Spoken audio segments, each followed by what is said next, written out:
Right, ready? Okay. Yes. All right, welcome to the relational approach in psychotherapy. This is the fourth lecture in the Zhengdao series. Last time during the third lecture, we reviewed the second lecture and the materials we went through there in detail on the four different levels of relational complexity. And then we went also into the seven relational fears. So we reviewed those. And then in the last time, we went into the more complex chart, which I'll show you again today, which showed the four different levels of relational complexity with six different dimensions. That the developmental thrust, that is, what's the developmental level, if you will, of the relational experience. And then the transference, what the transferences are expectable to each one of those levels. That is, we speak to an infant in one way, we speak to a toddler in another way, we speak to a 3-year-old in another way, and a 5-year-old in another way. And so those particular complexities that develop in the first 5 years of life form templates for relationships that follow us really through our life in various ways. So in psychotherapy, we're listening for those. Then also we're listening for the countertransference. That is we have all been through those various developmental levels ourselves. And so we have various relational templates from each of those levels that we live with all day long, every day. And then there's the resistance that comes up in therapy. The resistance is not to the therapy. Resistance is not to the therapist. Resistance in psychoanalytic terminology is always to the emergence of the transference. That is, the transferred pattern from earlier in life wants to remain unconscious. And so there is a resistance to bringing it into consciousness and bringing it into the current relationship. And the same is true for the resistance to the countertransference. And then we talked also about the therapeutic modalities. So today we're going to be doing some different things. We're going to be taking a deeper look into the transference, countertransference, and resistance. Those are the three central concepts of relational psychotherapy. Now, these concepts, of course, have been around a long time, and they're used generally in other therapies in different ways. Some schools of psychotherapy prefer not to use these particular terms because they feel so psychoanalytic and they don't want to sound psychoanalytic. But nonetheless, all psychotherapies exist based on these particular concepts. That is, things are transferred. Early templates are transferred into the therapy. That's where we got the transference. And then there's the resistance to the expression of the transference. And then there's the countertransference of the part of the therapist, and the resistance the therapists have to acknowledging their own countertransferences. So these are our central concepts that we're going to be working with. This next slide, this is my contact information. I'm in Orange, California, and here are my phone and fax. And my website, I've got many different books and papers on my website that may be of interest to you. And I've given you this address as well. It's a very important one. It's the International Psychotherapy Institute in the state of Maryland. And the website is freepsychotherapiebooks.org. And there's about 150 free psychotherapy books that you can download, many of them classics. And there's about 23 of my books on this free site. So any book that I reference, you can go there and download it free. And I just downloaded Martha Stark's most recent book, the title of which is Living Life Backwards, but Understanding It Forwards. So it's an interesting book. Martha Stark is a remarkable relational therapist. The original book was in its 20th anniversary. Now it's just been published in its 40th anniversary. And the relational listening perspectives, the four of them, originated in this particular book. And this book summarizes 100 years of psychoanalytic thinking about relationships. And then most recently, or one of the most recent books, I actually wrote it for the Chinese students at Kappa who are interested in what is relational listening.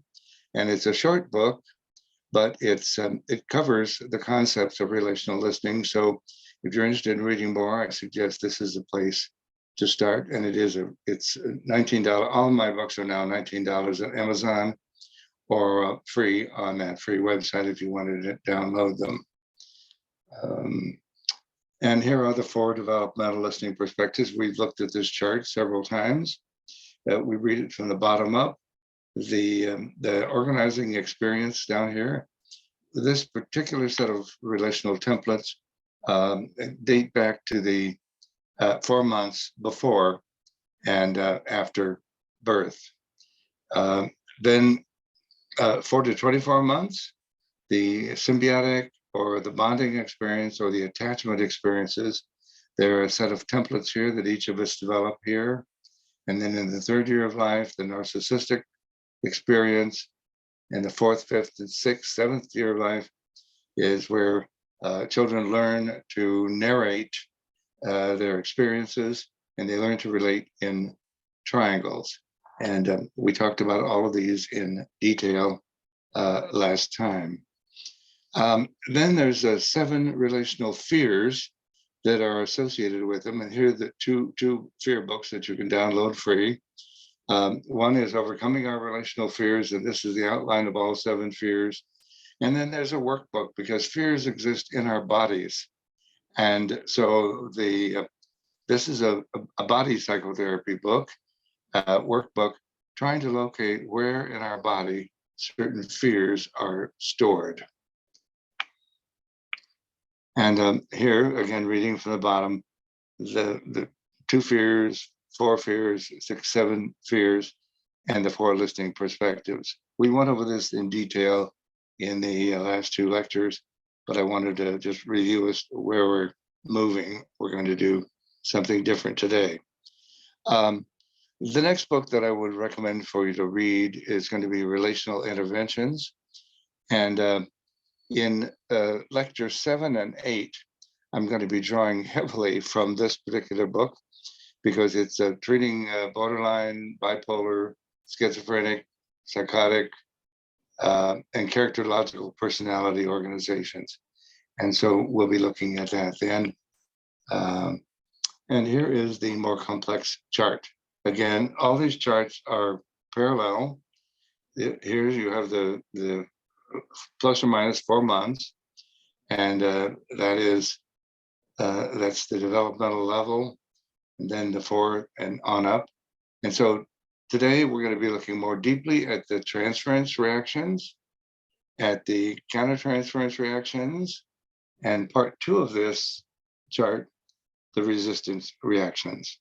Later, in a later lecture, I believe number 6, we begin to deal with the listening mode and the therapeutic intervention. How do we begin to pay attention to these 4 different levels, because they're distinctly different kinds of experiences? How do we listen to those? And then how do we respond therapeutically, because they are so very different? It would be a mistake to think if we were talking to an infant as though the infant were 5 years old. The infant's obviously not going to understand the details of what we're saying. The infant will certainly understand the affect, but not the words. So we have to learn to be with these 4 different levels of relatedness. And we're going to keep working on these and working on these. Now, I'm I have to apologize that in arranging these lectures, I deliberately arranged these first four as theoretical lectures, and we really haven't had any clinical material yet. And I'm sorry about that, but I felt like we needed to get the theories straight before we started looking at clinical material. So next week, lecture 5, however, we're going to have a very long look at a case I call Dora. It's a case where there's a countertransference failure on my part to understand her. Now we're going to look at the case in detail in next week. So, and we have other case material coming, but I think the place where we're going to understand the theory as applied is going to be during the supervision session. That is interspersed with the lectures are going to be supervision, and during the supervision sessions, we'll be applying these various dimensions, and that's hopefully a way to begin understanding how to make use of relational listening. Oops. Well, let me start today then. The origins of relational psychotherapy. And they start in 1895 with Bertha Pappenheim is the patient, Joseph Breuer is the treating psychiatrist, and Sigmund Freud is his consultant. So this is the initial case. It's known as a case of Anna O. Anna O is the disguise for Bertha Pappenheim. Later, she revealed it was her. And very interestingly enough, she became a prominent person in Vienna for her social work with juveniles, and also for her the pioneering work in the women's movement. And recently there was a postage stamp in Vienna dedicated to Bertha Pappenheim and her remarkable work. But this is early in her life when she was suffering from a neurosis. So I want to get.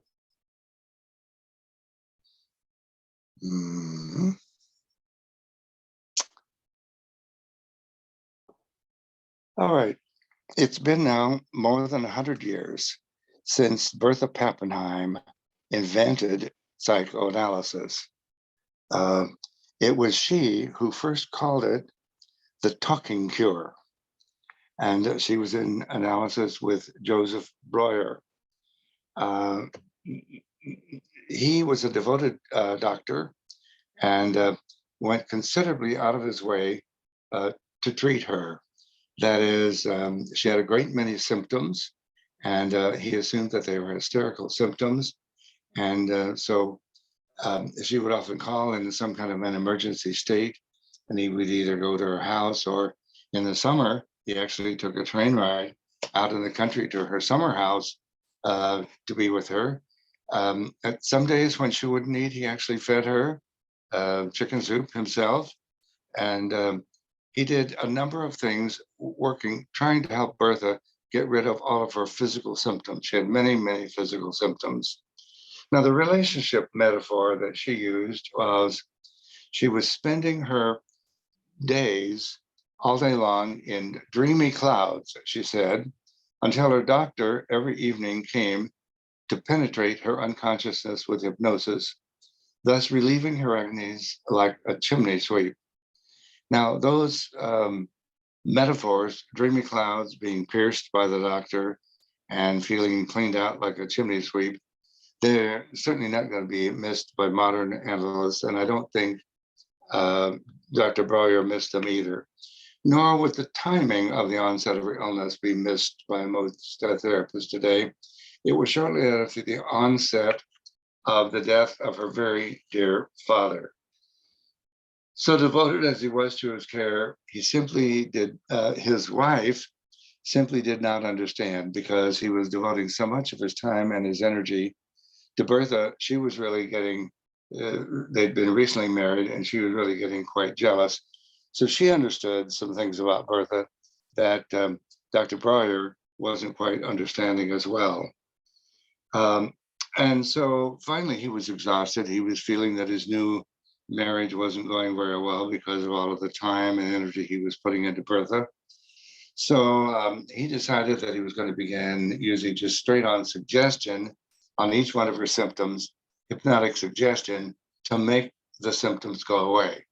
And so one symptom after another through hypnosis, he made disappear. And then he was ready for his last session to declare her cured of her neurosis through hypnosis. So we can imagine then the day that he was to declare her as cured, what things might have been ready at home. His wife undoubtedly was busy getting a really fine dinner together, candlelight dinner, trying to set up something romantic, to getting her husband back to herself. And just when they were sitting down to dinner, comes a knock at the door. And the messengers from Bertha's have come, and she's worse than ever. All of her symptoms were returned. It's an emergency. The doctor must come at once. So we can imagine then that the food was put back in the oven to keep warm. The doctor put on his coat and went out to see Bertha in her emergency. Now, the first thing she said was that all of her symptoms have returned, but there was something new. Something new? What is that? She's now pregnant, and the baby she was carrying was his. So this is the beginning of countertransference. When that this was her delusion, her hysterical delusion, that she was having a baby, and that it was his. So Dr. Breuer early work with Bertha is known as the case of Anna O, as I told you. He went to Freud immediately for consultation, and then begged Freud to take on the case because he was having trouble in his marriage. And he and his wife promptly fled on a second honeymoon. Let's see. All right. Dr. Breuer's early work with Bertha Pappenheim is known in the literature as the specimen case of psychoanalysis, Anna O. Freud later recalled that upon hearing about Breuer's work with Bertha, he first understood the power of the relational unconscious. So it was in this first case that Freud understood that we have an unconscious that is first and foremost relational. Here he says, this is a quote, from manifestations in their relationship, actually, it's not from Freud, from manifestations in their relationship, Freud intuited the important connection between unconscious fantasies and psychically determined physical manifestations or symptoms. Moreover, he understood that highly personal unconscious influences in both doctor and patient could be mobilized and laid bare for observation under the influence of an intense personal relationship. So we've got here really the beginning of all psychotherapies in this first case that Freud took over from Breuer, and that he understood that the key thing that he grasped was in an intimate relationship, particularly a private one between a doctor and a patient, it's possible then for deep unconscious relational fantasies to come into being, to come into consciousness. So the motive force of all psychotherapies today, which is to bring relational templates from the past into the present, where they can be released, that was first seen in the very first case of psychoanalysis. By 1912, Freud is able to articulate how psychoanalysis moves from,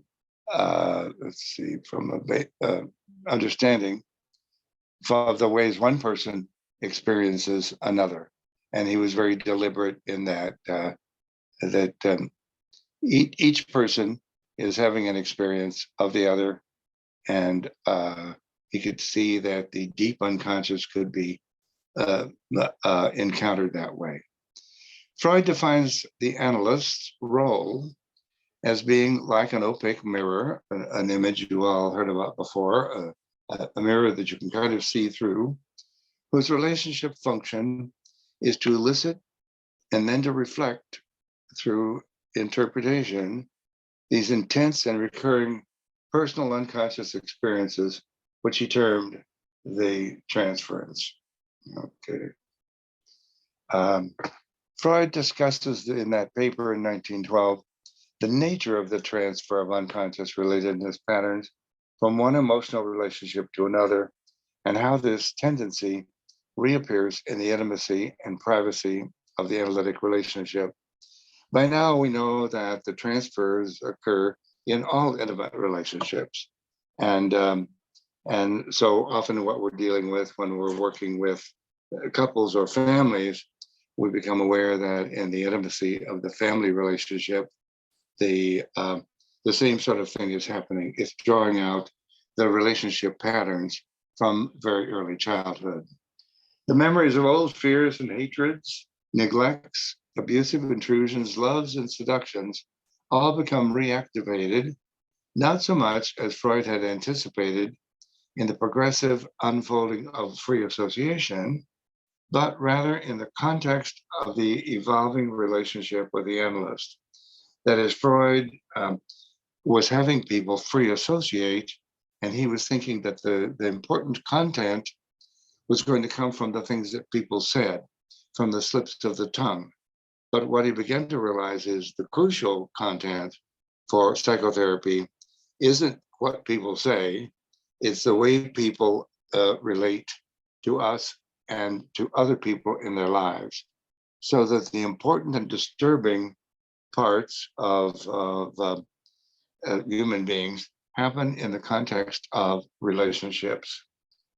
Freud writes that these relatedness memories transfer to the analytic situation and onto the analyst, regularly intervene to disrupt the treatment before the neurotic symptom can be analyzed. So when he first started realizing that these disturbing things from the past were coming into the therapy and being transferred onto the analyst, he felt like this was a disturbance because he was still listening to the content rather than the relational process. And so he felt that his first view of transference then was the transference is an impediment, that it gets in the way of the content and analyzing the content. But Freud soon comes to realize that the apparently disruptive experiences transferred into the analytic relationship paradoxically turn out to be manifestations of the very memories that the analysis could and should be seeking to understand. That is, the very thoughts and affects that serve as resistance to the free flow of discussion and relatedness between the person and his or her analyst are themselves the transference. So,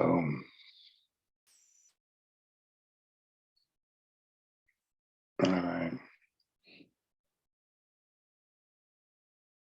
Okay, we covered those things. All right, there we go. Soon Freud finds it necessary to begin considering the analogous attitudes of the analyst. That is, as Freud began to realize that these attitudes from childhood that were so disturbing were being transferred onto the analyst, he then also quickly began to realize, wait a minute, analysts are people too, and analysts are beginning to transfer things from their past onto their patients. And so Freud then began to study the countertransference. Now, he first formulated that the countertransference, that is the neurotic attitudes, if you will, or the various relational attitudes that form the templates of the analyst childhood, that those attitudes are going to be transferred onto the patient or onto the analytic setting, and that they're going to disrupt it. So his first view was that countertransference was an impediment to the therapy process. And so this has begun now to be called Freud's first idea of countertransference. It was an impediment theory. countertransference was, in a certain sense, bad. And the analyst had to do something about it to keep it from interfering with the analysis. And what were Freud's prescriptions? His first one was seek out consultation. And his second one was, if the consultation doesn't help you get in touch with what's interfering, then get back into analysis yourself and try to see what in your own past life is interfering with the treatment. And that impediment theory held throughout Freud's lifetime and really up into the 1950s in London, where finally countertransference begins to be seen as a tool for psychoanalytic studies. And there's some question about why it took so long for it to become apparent that countertransference is a valuable tool, that we have to learn to use it. And part of it was, we think, to guard the privacy of the analyst who would be presenting their cases to colleagues or writing them up. They didn't want to embarrass themselves by writing about their countertransference. But another major obstacle is a complication of, if you're listening to a patient in terms of what they're transferring to you, and then you're simultaneously listening to what you're transferring to them, it becomes an almost impossible mental task. And so often when we do pay attention to the countertransference, it's in tandem with the transference. That is, we work with the transference a while, and then we begin to become aware, wait, there's some countertransference stirring here. What is that? And then we begin to look at that. Countertransference then has become a crucial area and of increasing focus. So let's see. All right, there's the obstacles. Freud's impediment theory of responsiveness held a firm grip until 1950s in London. Now, there was a forerunner to this movement in London by the British pediatrician psychoanalyst Donald Winnicott. And this was a paper, it was his dissertation to complete his psychoanalytic training. And it's called Hate in the Countertransference. It's a wonderful paper to read. It's still as interesting today as it was then. He championed the idea that countertransference reactions often had an objective importance. That is, that we might be having an emotional reaction, but the emotional reaction might be an appropriate reaction to something that was being given to us. But the next in this remarkable series of papers is Paula Hyman's 1950 paper on countertransference. She writes, quote, "The analyst's emotional response to his patient within the analytic situation represents one of the most important tools for his work." She advises a freely aroused emotional sensibility, so as to allow understanding of the patient's unconscious through the analyst's own. However, she did not advise speaking or sharing the countertransference feelings. She felt that the patient was creating feelings inside of us, and we had to pay attention to what was being created.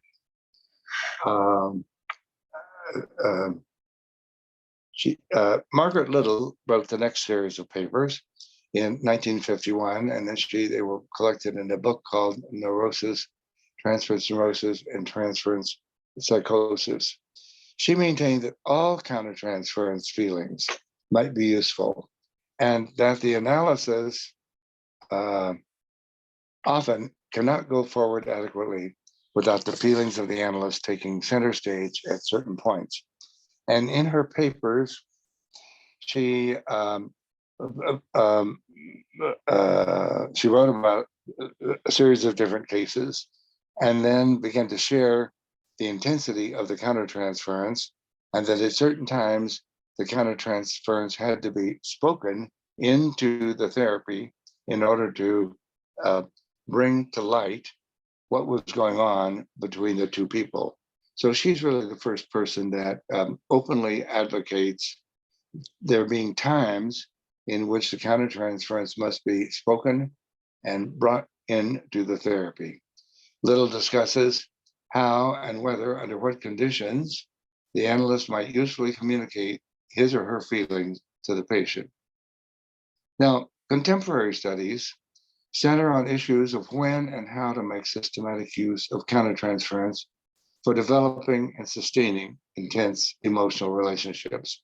So we had this sort of flowering in the 1950s, and then a lot of studies followed up on that, particularly in the so-called independent group in London. And then at some point, more important things are done. By 1983, Christopher Bolus, in his 1983 paper, Expressive Uses of the Countertransference, he believes that countertransference, freely aroused in the course of listening, can serve to bring to the surface various aspects of the infantile position of the patient speaker that are otherwise unrepresentable. That is, he's feeling that in the countertransference, the therapist is often beginning to feel treated like an infant, with the patient treating him the way mother once treated the patient. And he believed that it was very important to be able to speak those feelings. He further demonstrates how, in speaking the countertransference feeling and the body states involved, whether it's anxiety or whatever body states, the analyst can be shown to contain crucial memories belonging to the patient and can be given interpretive value. So we're talking about feelings, emotions, interactions, body states, symptoms in the analyst that are being, as it were, projected into the analyst in that way. Certainly Melanie Klein talked about projective identification, that the patient projects early self and other objects into the analyst. Now, in my 1982 book, which is called Interpreting the Countertransference, I demonstrate listener responsiveness evolving in a relationship serves to point towards the elucidation of representations of the speaker's infantile self to be experienced and known about, but have not yet brought into the realm of symbolic thought. That is, this is going along parallel to Bolus's work, begin discovering and put into language what Bolus calls the unthought known.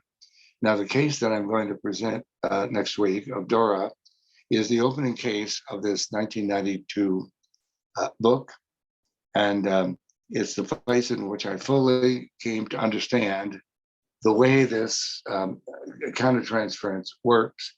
And I'll show it to you through the case study. Since then, I've published numerous countertransference studies that have been submitted by different working psychotherapists in Southern California to illustrate how valuable the emotional and physical reactions of the therapist can be. So in the 23 books that I've either authored or edited, there's many case studies done by many therapists. All in all, there's about 400 psychotherapists that have participated either by writing up cases or in case discussions, bringing these cases into print. And in all of them, there are very important countertransference things being studied. And there's that book, Interpreting the Countertransference. Then there's a parallel book, I don't have the cover here. It's called Strategic Emotional Involvement. And it's about 15 years later, 96. And it's got in it about 12 studies by 12 different therapists in which the countertransference was pervasive. It was strong, sometimes frightening. And these therapists were brave enough to write these cases up and to allow them to be published so as to be able to demonstrate the complexities and the dangers of countertransference and how difficult it is to work with the countertransference. So this is a book here, and the strategic emotional involvement is another such book. During the last 4 decades, psychoanalysis has witnessed a radical shift in thought away from an emphasis, a medical emphasis on healing, and towards an enterprise of consciousness expansion. That is, our field started off as a medical specialty, probably largely because Freud was a physician, although Freud himself raised questions several times. Why did psychoanalysis come up in the medical field first? He thought it could easily have come up in theology or in philosophy, and that it didn't necessarily need a medical base. But it took on the medical base. The early analysts were medical, and so there's an emphasis on healing. But in the last 3 or 4 decades, the paradigm has shifted, and so sickness and illness and healing are no longer the leading edge of our psychotherapy thoughts. Rather, we're trying to think of raising consciousness. In this case, since we're talking about relational work, we're talking about trying to bring to consciousness some things that have heretofore been unconscious, and therefore receiving some relief through consciousness of it. Let's see. The 4 listening perspectives that have served to organize my thinking for 2 decades provide a way of listening to the 4 distinct types of strategies of emotional involvement utilized by analysts and by patients and analysts in their relational experiences of psychotherapy. So that over time, again, the number could be 40, but it turns out 4 is something we can get hold of, and the 4 different perspectives can be remembered and worked with more easily. According to this view, the psychoanalytic task entails listening for what mode or modes of self and other relatedness are being spoken or lived at the moment or over time. It is being lived in this hour or being lived over time, either with the therapist or with other significant others in the patient's life. What are the modes of self and other relatedness that are being lived by the patient? And then seeking through empathy to establish an interpersonal attunement through various forms of strategic emotional involvement. That is, in listening to interpersonal issues that are defined metaphorically as related to the 4 watersheds of development of the human relatedness potential, the emotional life of the analytic speaker can be most effectively engaged or met through distinctly different strategic forms of emotional involvement. And that book by that title, Strategic Emotional Involvement, shows how each of these 12 therapists, as they begin to grasp the nature of the transference and then the nature of the countertransference, they had to come up with some strategy to try to communicate what they were seeing and what they were learning to the patient in a way that the patient could, with consciousness, make use of it. All right. Those are my main points for today. We can look at, let's see, I'm going to stop sharing.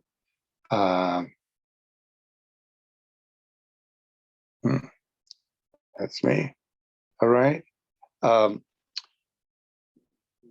I'm looking at the clock. We're going to have some discussion and questions and answers, but I also have a couple of little brief clinical examples. Those of you that are here, would you rather stop for a few minutes and do some Q&R, or would you rather go ahead and hear a couple of short clinical vignettes and then do it? Going to have some opinions here. What do you think, Sammy? 老师问问大家是想要继续听一些督导案例，还是说留一些时间给一个15分钟到20分钟的 Q&A？ 这个是需要我们的老师们大家讨论一下的。那个什么督导案例没理解，是不是？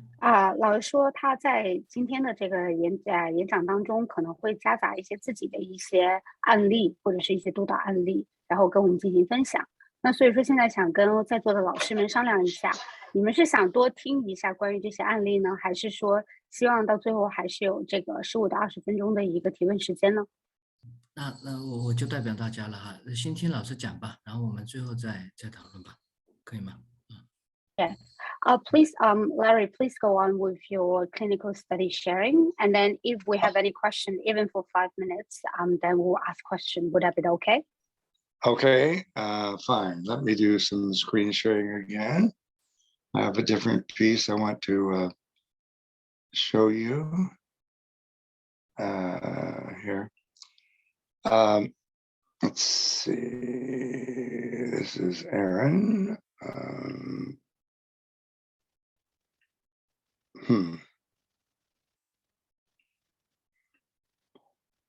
He got stuck up there. Let's see. All right.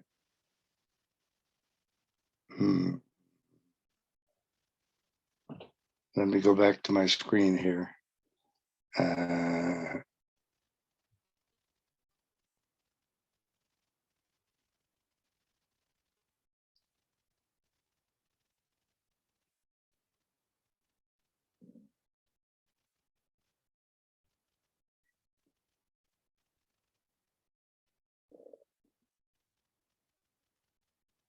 All right, let's see. Oops.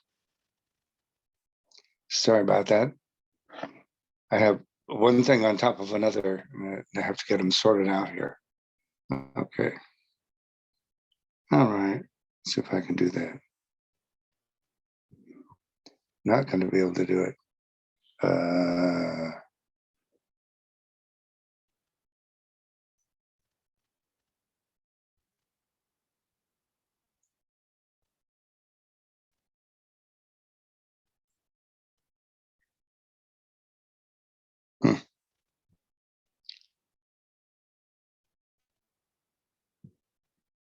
There we are.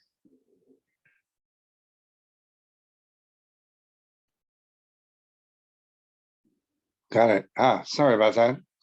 All right, this is a vignette from Blue sorry, Aaron. like Larry, we Yes. cannot really see the screen sharing. You cannot see it. Let's see. What are we going to do with it? Screen sharing. You don't see a text. No, it just says that Lawrence had started screen sharing. That's it. All right. Well, let's try again. Okay. Got it now? No text now? No. Well, let me read it to you. It's a short vignette from Lou Aaron's 1996 book. Lou Aaron is he was president for a while of the International Relational Psychotherapy Association. He's from New York. In this particular book, Lou Aaron describes a man who had for some time been associating about sadomasochistic interactions, about sexual fantasies of anal penetration, and feelings of abuse, dominance, and submission. Aaron interpreted his client's idea that he, the therapist, was dominating him, controlling him, and expecting him to submit. The client then expressed his belief that Aaron did want him to submit, and this is what he always felt his therapist wanted from him. Aaron replied, and this is good technique here, Aaron replied in a way he hoped conveyed an attitude of sort of musing or thinking aloud. And he says, quote, "So the entire psychoanalytic therapy is a sexual conquest for me, in which I become excited by your submissions." So he's really trying to reflect what the man just said, but he's saying it in such a way that it seems that perhaps he believes it. He left it ambiguous regarding whether it was the client's belief or whether that was also the therapist's experience, both in an attempt to avoid dismissing the client's thoughts as projections and simultaneously to open himself up for possible countertransference interpretations. So Aaron is saying, this man is experiencing me in a certain way, and I need to kind of go along with him, one, so that he feels that I hear him, but two, perhaps there's some truth in the countertransference that I need to try to find a way to get in touch with. He may have learned something about himself, Aaron says, or about the analytic interaction that he had not known before. So by leaving it vague and open, Aaron feels like there's a possibility of learning something new. So here's a quote from that paper, that book. Quote, "As I tell the client that I derive sexual excitement from dominating him, I may recognize some excitement in my tone of voice, excitement that I perhaps had not been aware of, or I may realize that my interpretation has more aggressive or penetrating quality than I previously realized. It's not that I expect that the client will regularly interpret something dramatically new to me. After all, if I had no idea that I was susceptible to issues of dominance control, I believe it will be quite unlikely that I could hear my clients' associations as interpretations and make good use of them." I've known Lou Aaron for some years, and there is something about him. He's a strong man with a strong presence of personality, and I think it would be easy to project onto him a dominating attitude. So he's saying, after all, if I were not aware that there are issues of dominance and control with me, I probably wouldn't have heard him. What occurs more commonly, he said, is that the client will cue me in some conflictual area that I do not know about, but was not sufficiently aware of at the moment in the present context. That is, the client may have picked up something he's saying, but maybe I hadn't noticed it. But like right here, maybe it's there, and maybe I am being more dominant than I myself would recognize. So he's trying to be open to the possibility that what the client is seeing has some objective truth in it. Let's see. The client serves as my therapist by helping me to work through a conflict that was previously worked on in my own personal psychoanalytic therapy. Now, there are risks and complications in this approach, but the fact that thinking in terms of mutuality is complicated and hazardous does not mean that it's to be avoided. So in this particular case, he's trying to say that there are many times in the countertransference where the patient is trying to tell us something that at first doesn't make too much sense to us, but then at some point begins to make sense, or begins to be a possibility that we hadn't considered. So he's trying to show us how it is to be open to the countertransference. I have another one I'm going to read to you. You may have known about it already. This is by Jody Meisler Davies, a very prominent person in the relational psychotherapy movement. And the title of this paper is called Love in the Afternoon. So I'm here reminded of the wonderful case study contributed by Jody Meisler Davis, Love in the Afternoon, in 1994. Her client had an intense dread of sexual stimulation in himself, but especially of perceiving arousal in other people. At a decisive moment, Davy stood against the character scenario of his childhood. Okay, what was happening in this was that this man was talking again and again and again in sexual terms, and then he was acting out a lot of sexual scenes with different people, and he was coming in and telling her about these day after day, week after week, and she's trying to figure out what's going on here and what's the nature of the countertransference. And at some decisive moment in this, Davy stood against the character scenario of his childhood, telling him that she indeed had some sexual fantasies about him. This precipitated a storm of indignant outrage, reminiscent of the frequent storms of outrage that the client's mother had frequently directed at him. So the piece of the history was that when this young man was a young boy, he would frequently spend lazy afternoons in bed with his mother, was sitting next to her body to body, and she would read him stories, and he would become aroused. But the moment she became aware of his arousal, she would yell and scream at him and push him out of bed. So she was angry with him and was shaming him for his sense of arousal. Let's see. Oops, hit something I didn't intend to hit. Okay.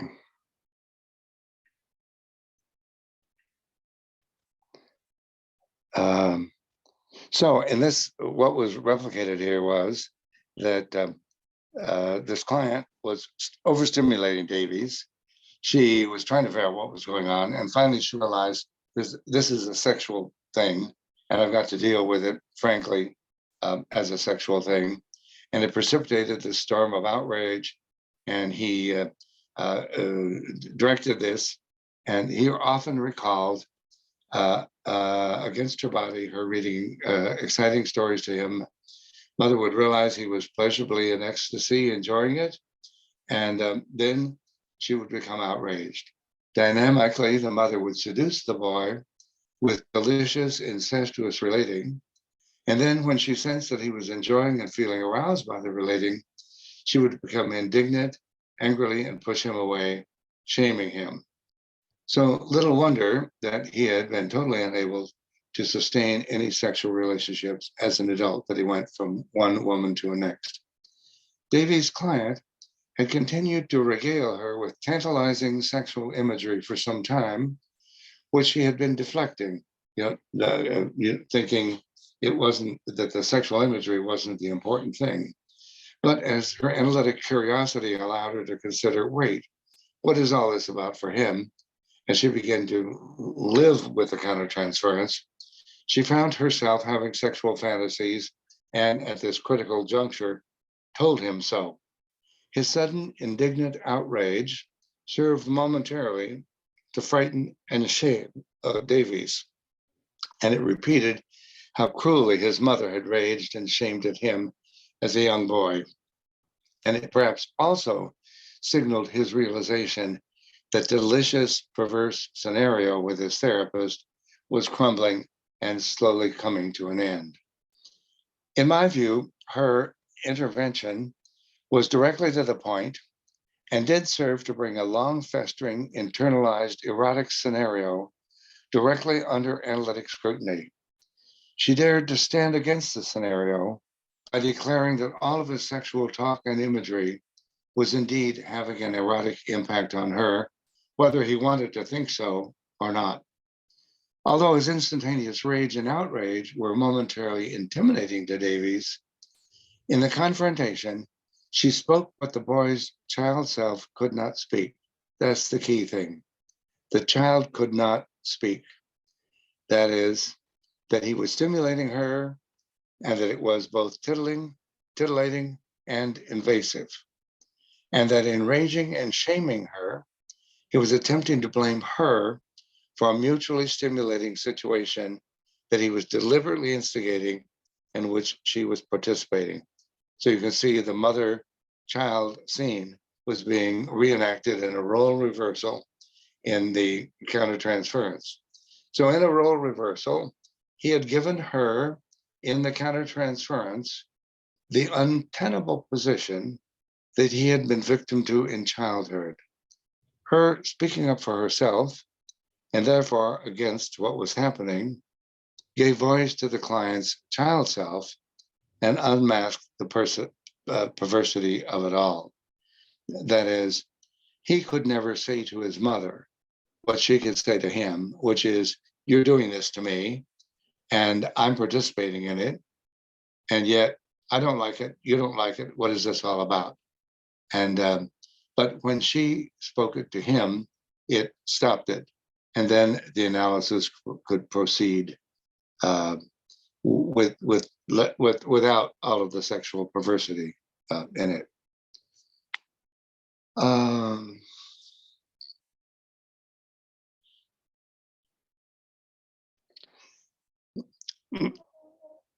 This week, in one of my case conference groups, a male therapist was in a crisis about one of his cases, and he was in a countertransference dilemma. He didn't know quite what to do.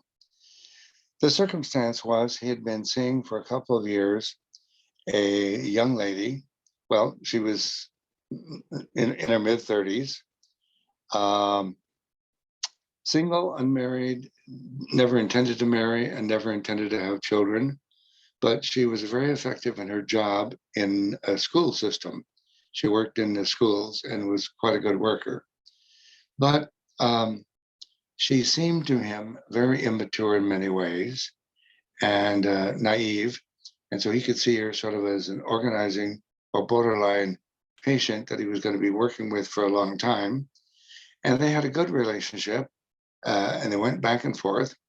But only a week or two ago, she was going to a convention in Las Vegas, and it was a school convention.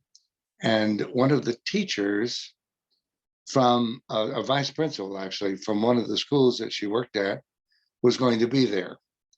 And she was a little nervous about it because she felt that this man had been trying to seduce her for some time. Well, they went to the convention, and as conventions go, there was a lot of alcohol. The two of them sat in a bar drinking until 2 a.m. in the morning, and they were quite drunk. And then they were in a hotel. So they went up to their separate rooms. But in about an hour, he called her and said he couldn't sleep. And she said, I couldn't sleep either. So he says, well, why don't you come up to my room? So she goes up to the room. Now, it starts off quietly talking, but he has her sitting next to his bed. And before long, he's on her, and they're having sex.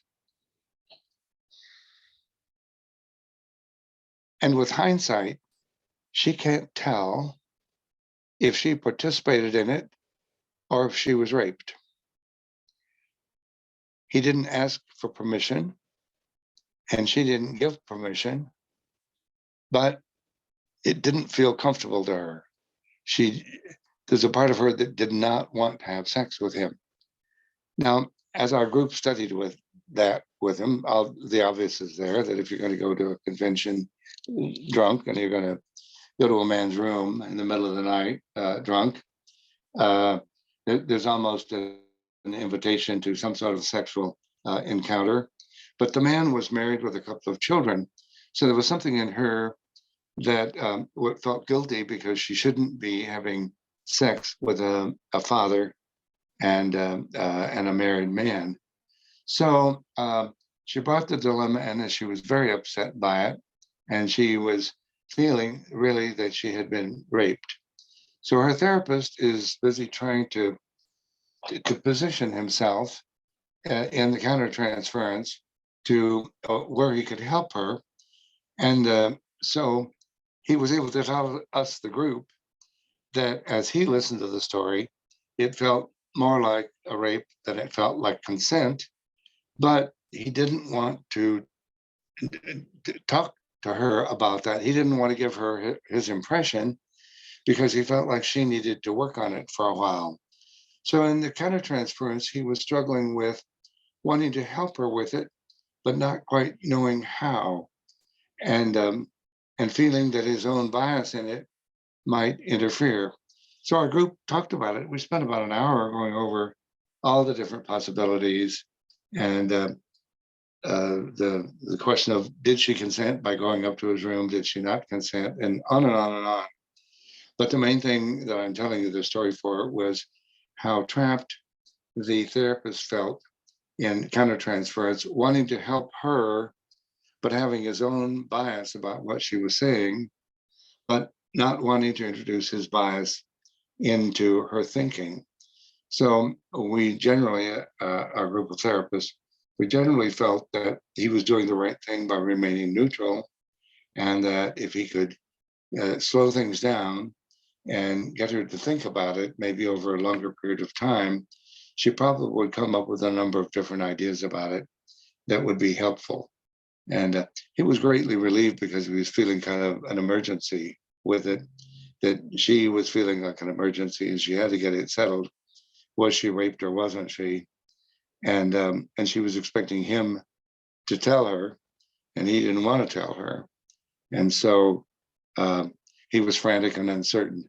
But I believe after we talked about it, he felt he had his feet back on the ground, that he was going to just stay with her in a neutral position and try to get her to talk about all the possibilities over the next few weeks or months, maybe, until she had some sense of what the important thing here was to her.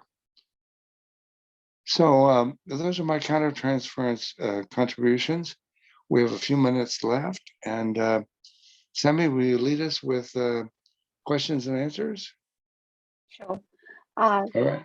老师的那个案例分享呢，其实刚刚结束了。如果有就是其他老师们想要提任何问题的话，现在可以提问题。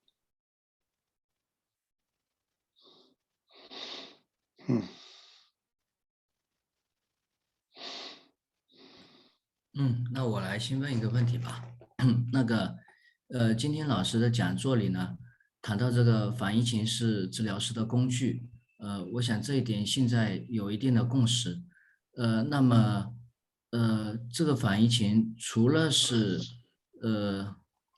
来访者的内心世界，引起的治疗师的这些反应之外，那治疗师本人的这个部分，他自己的内在的部分，那怎么理解呢？也应该在这个反应情感受里，或者说跟这个感受也有关。老师是怎么理解这一部分的呢？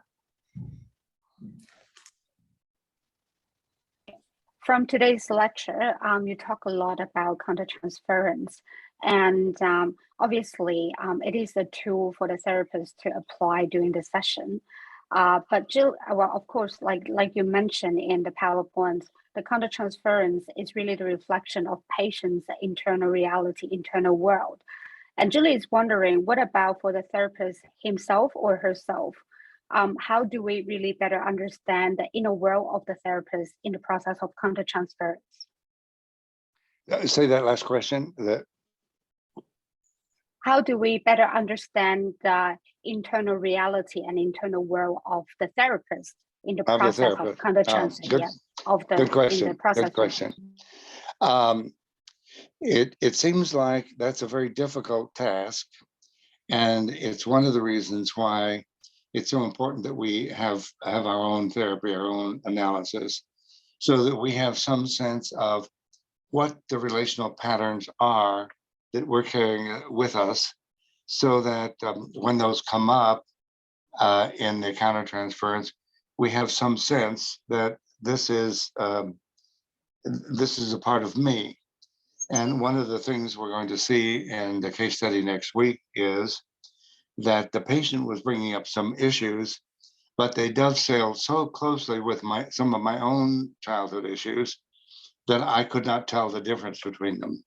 So one of the things that we try to do is, well, the first precaution is our own analysis.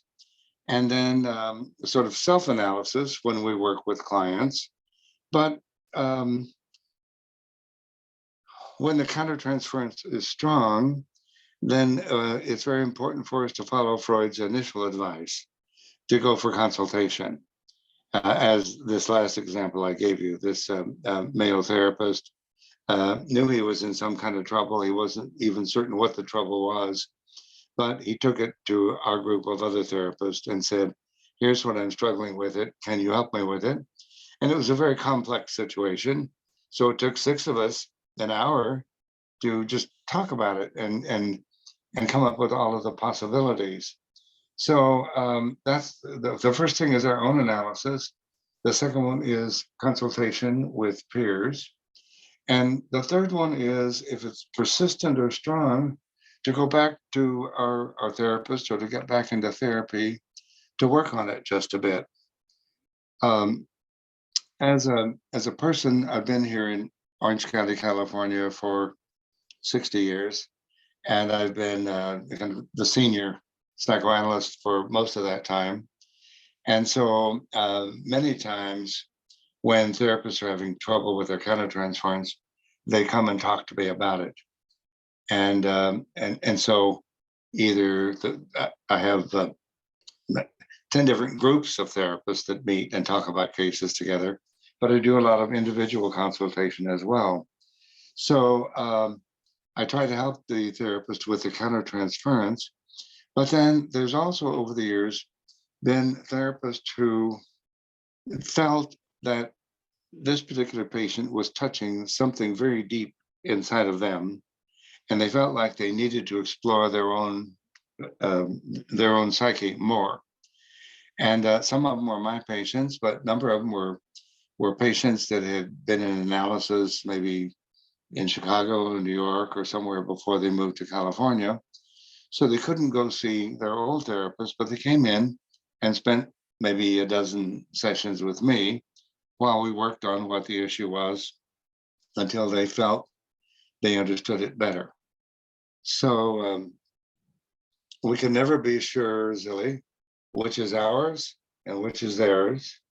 And so we have these controls trying to help us. And you'll see this in the case next week, because right at the moment when I'm a little bit frantic, panicking with my woman, Dora, I go to one of my consultation groups and of therapists, and I say, okay, today you have to help me with this case. And they were happy to, because I'd helped them with cases, and now they were to help me with the case. And it helped me sort out what was going on. So I'll show all of that to you next week, how it went. All right. Thank you. Okay. 老师的回答啊，谢谢 ，Thank you。 Okay, Lily. Yeah, yes, I want to have a question. And I try to make the question clear, but if you feel it's not so clear, let me know. So I understand from your lecture that a countertransference is very important, natural, and it should be recognized and thinking about it Yes. in a very careful way. And I think now it's already ideas many people agree with that.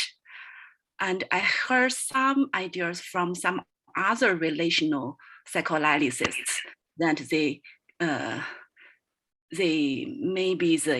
agree, they feel enlightenments or some kind of interactions between the therapist and the patient. It's Yes. more important.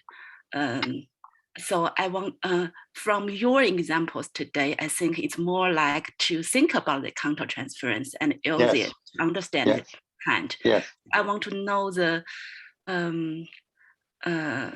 what's the differences of your idea of countertransference from the more classical one, or Okay. one All right. care about more about the enactments. The two Okay. groups. Yeah. All right. You mentioned there the concept of enactment. Yeah. And that's a very that's a concept that's used a lot right now. And the idea is that the therapist early in her life has dissociated certain parts of the self as not good, and isolated them, and such that they're unconscious, and that when those particular parts get engaged in the therapy, then the therapist begins an enactment, that is the therapist and the patient are doing something together, that is an enactment. Now, in the example that I gave you from Jody Meisler Davis, we saw an enactment here. That is, this young man was busy telling her all this sexual material, and she was busy listening to it, and then began to feel like she was enjoying it. And so the two of them were participating in this erotic enactment. And then as she's starting to study it and think about it, she's saying, wait, something's wrong here. And so she waits until just the right moment when she feels she can say, you're doing this and I'm participating. This is an enactment. Now, she didn't use those words, but that would be a perfect example of an enactment. So Donnell Stern of the interpersonal movement is particularly strong, talking about dissociations and enactments. And he's very clear that we all have dissociated different parts of ourselves early in childhood, and that in relationships, particularly in therapy relationships, those dissociated parts become activated.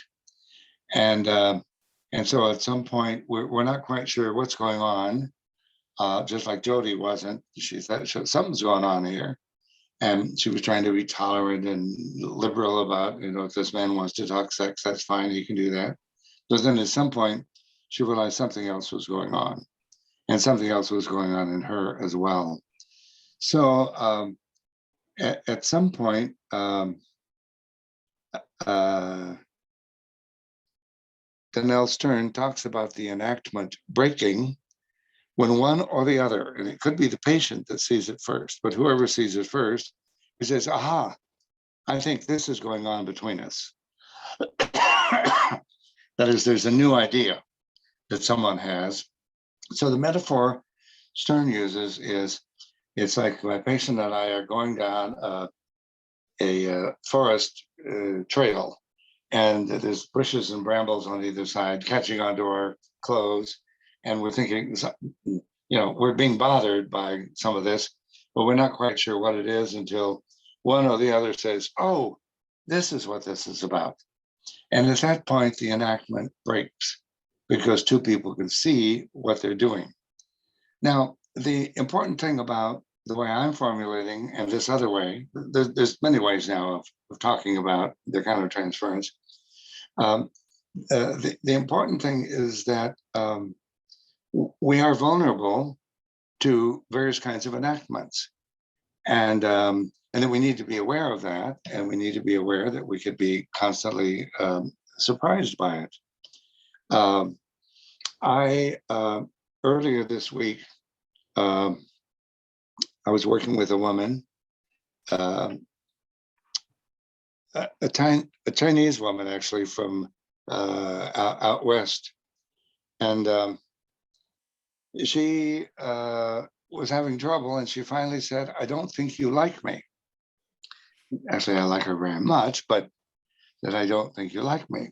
Well, as we explored it a bit, it naturally went back to childhood, and it naturally went back to her father wanted a boy, and he wanted his wife to give him a boy, but she had a girl, and father was very disappointed at the girl and never really related to her, and was very angry with his wife because she didn't give him a boy. And then she was unable to have more children. So this man has been unhappy his entire life. And from various times during the life, he has said really discouraging things to this young lady.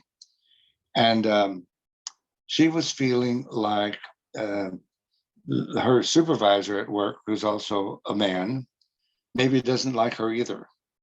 And so as we talked about it, she began to see that actually he has given many indications that he likes her a lot, that he respects her work. And I've given her many indications that I like her a lot and am working well with her. But the transference was so very powerful from being hurt and injured by her father. And as we talked about it, we talked about the entire male domination in culture that's been worldwide for 50,000 years, and the Chinese version of that was enacted by her father. But that really women have been dominated in cruel ways.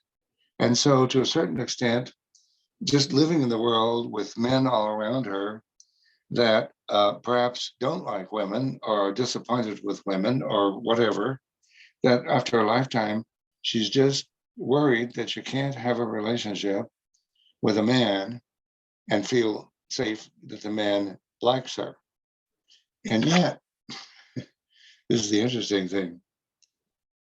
She's married and she has a wonderful man who loves her and who treats her like a queen, you know. So she was thinking earlier in her life she was not going to get married. But when she met him, he was just wonderful. And I've heard a lot about him. And he's a very good man.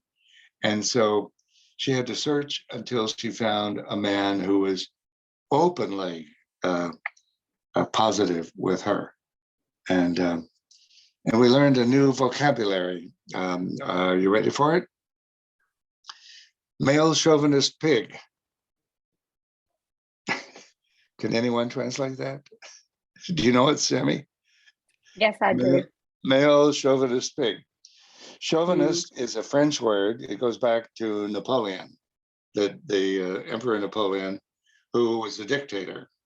And he was thought to be chauvinistic. That is, he particularly disliked women.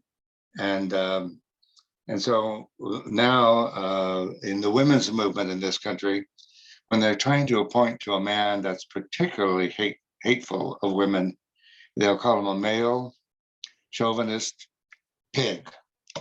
So we were talking about how she was able to say that her father certainly was a male chauvinist pig. Okay, so we learned a little new English and French. Okay,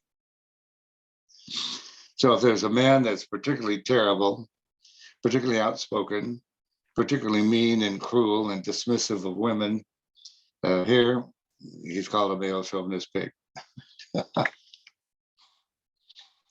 Who else has got a? Did I answer the question enough, Lily? Yeah. Okay. Yes, loud. Thank you. All right. Who else has a question here? I have a question about. Hey, Summer. Yeah, hey, Larry. I have a question about a common misunderstanding about relational therapy. You know, people say the relational therapy is about expanding relational possibility with therapists. So some people, they might say, okay, therapists should satisfy our patients' needs, like Briar, you mentioned today. And even a term about like a corrective emotional experience. Yes. So, but it won't work. So, how you will argue with such opinion? Okay, I'm not certain I understand the question, but let me try and then see. The idea of relational psychotherapy opens the door for a possible misunderstanding. And the misunderstanding is that the therapist is supposed to be warm and open like a friend, to sort of let loose boundaries and to be sort of a loose therapist. And that's definitely not what relational psychotherapy means. Okay, it rather means that as we go forth in a good bounded professional relationship, we're paying attention to the relational dimensions that come up in the transference and in the countertransference. We're paying attention to the early relational templates that got established in the first year of life, the second, the third year of life. Children learn to relate in certain ways. And when those ways of relating are retained rather than expanded, then those patterns show up in intimate relationships, in all intimate relationships. But what we're doing in psychotherapy is with the patient, we're studying the nature of those relational templates in the patient as well as in ourselves. Did I catch the gist of the question? Is that it? Yeah, let me rephrase. Okay, mine. all right. Yeah, like you said, we help our patient to develop some the exhibited before in relationship, so they can get more freedom in relationship, new Yes. experience. So Yes. people argued why, like I satisfied all their needs. I be warm, I be care, and I be a different object for them, so they will change. And how you argue that? I'm thinking that the idea of relational therapy isn't necessarily to be warmer or nicer or friendlier. Okay. Now, sometimes that might be the case, but it's still a professional relationship that has good boundaries and it works professionally, so that your boundaries, both your personal boundaries and your professional boundaries, need to come first in your mind. But then what you're looking for in the interaction is, what are the enduring personal templates of relationship from childhood? How are they still active in the here and now? Because they're active on both sides there. Now, let me continue with my example here of the woman who thought I didn't like her. Okay, so I waited, we talked about it, and then I said, but you know, you've seen this and this and this, so you know that I like you. Why is that? And but then today, this was 2 days ago, today I'm thinking to myself, wait a minute, because I'm thinking, what is she picking up possibly in me that I don't like her? So I had to think about one of my sisters, younger sister, and my younger brother, neither of whom I liked very well. And I thought, is she picking that up? Am I reading that to her? So is there a countertransference piece? Now, I don't know that yet, but I'm working on it. Okay, and that's how we work on it. We say, maybe I've conveyed something of what? Disgust, disenchantment, just something that she knows, because she's an expert at seeing male chauvinist pigs. So to what extent, when she looks at me, does she see a male chauvinist pig? You know, that in some way or another, I too don't like women, or don't like her, or whatever. And so now, as I think about that, if it seems there's something important that I find in myself, I may find a way to discuss it with her. I may not, but I may. And so I'll be thinking a lot about this week, because in the case I'm presenting next week, that is exactly what happened. That is, I had a transference from my sister to my female patient, and I was afraid that it was interfering. So we never know, and there goes back, Shirley, to your comment. We never know for sure. We're always questioning, we're studying, we're thinking, we're talking about it. Like just today for me to talk with you, professional people, about this countertransference I may be having with this woman, that she may be seeing something in me that I don't yet see myself. It's helped me to talk about it. Okay. So thank you all for letting me talk about it. All right, Sammy, are we about finished here? Yes, we all are right. closing today. Let's call it a day. Okay, we'll call it a day and see you all next week. Thank Bye. you. Bye. Bye. 哎 ，see you next week，拜拜。See ya. 大家周末愉快啊！ Okay. 小丽再见。 You wanted me to wait or no?